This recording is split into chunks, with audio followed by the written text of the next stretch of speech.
Let's go on a magic carpet ride. Let's take a look at my course. Et voila! In my little write-up, I explained that there are 3 key principles to my course. The first one I explained was that I like to be clear and straightforward. So let's turn this music off for a little while. When I say clear and straightforward, I'm really referring to how I've organized my course. And if we look, my course is organized very simply.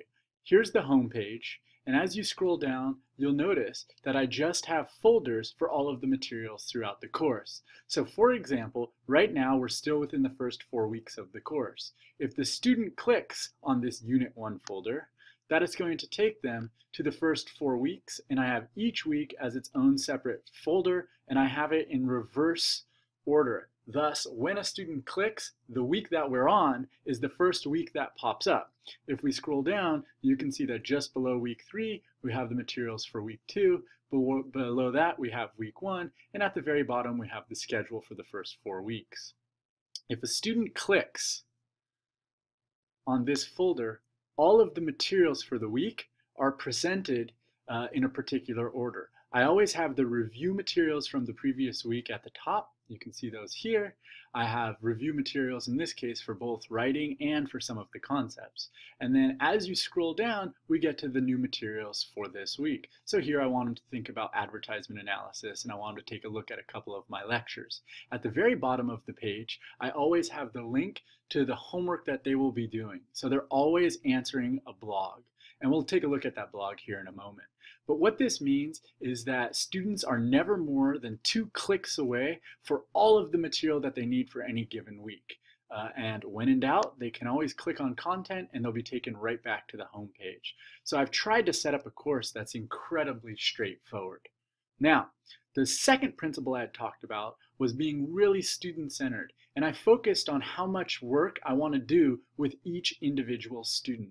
So let's take an example of how that works. If we click here, let's take a look at the week 2 materials. In the week 2 materials, I have the review at the top, and then we have the materials that they're working on for the week. So there's the practice articles that they're reading, there's my lecture on the novel, etc.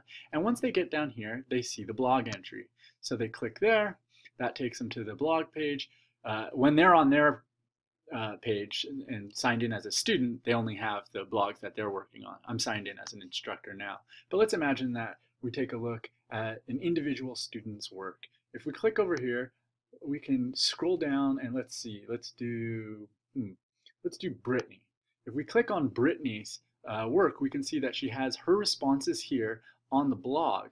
And along with her responses, if I can give myself access, let's open this. You can take a look at the responses I'm giving to her. So in this case, she's giving me 2 paragraphs, and I'm giving her a lot of feedback on those paragraphs that she's written there. She gets this feedback weekly, so she's always got a lot of stuff here, and she's also getting feedback from other students. So if we take a look at this material here, we can see that I've also asked her to now copy-paste that material onto a Google Doc. And so here I have all the materials that the students have been writing through the week on a single Google Doc. And for the next week, I'll ask them to go in and to respond to a student's work or to use some of the student's work in their own writing, etc. So I'm trying to set up the course in a way where we're really focused on me providing direct communication with each student weekly and the students communicating with each other via these Google documents. Let's go back here now for a moment, and let me talk about my last point. Let's go to the content. The last key principle I have is that I want my course to be unique and engaging. And so for me, that takes into consideration everything. It takes into consideration even the images that I have embedded here. I have the same sort of image branded on my syllabus. And it also means that I've taken care in terms of even the sorts of fonts that I'm going to use. I'm trying to create this almost zine-like quality for the students. And it also means that I try to present information in ways that are memorable. So for example, during week 3, I wanted to give a lecture to the students, but I didn't want to give a lecture to the students that was just filming me. So instead, I decided to narrate some information from Brian Williams. Let's take a listen. In rather negative ways. You You highlighted the dehumanization of individuals, like when the doctors treated Mildred as merely an object to be refueled. You talked about the media and distraction. The wasps weren't. There's one little example.